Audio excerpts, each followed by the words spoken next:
Did you know that in the book of Genesis, God commanded Noah to build an ark that was 300 cubits long? In today's measurements, that's about 450 feet. Just imagine, that's even longer than a football field. It wasn't just a big boat. It was a true giant among the structures of its time. Noah didn't have modern tools or technology. He built the ark out of wood, step by step, day after day, trusting in God's plan, even while his neighbors and even relatives mocked him. It was an enormous task that required incredible faith and patience.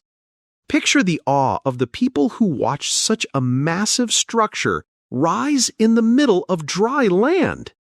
And then imagine the majesty of the ark, the strong wooden planks, the huge doors, and animals walking in 2 by 2. And finally, the floodwaters and rain, symbolizing God's will.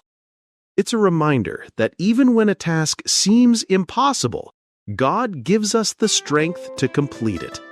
If you enjoyed this video, make sure to subscribe for more amazing Bible facts.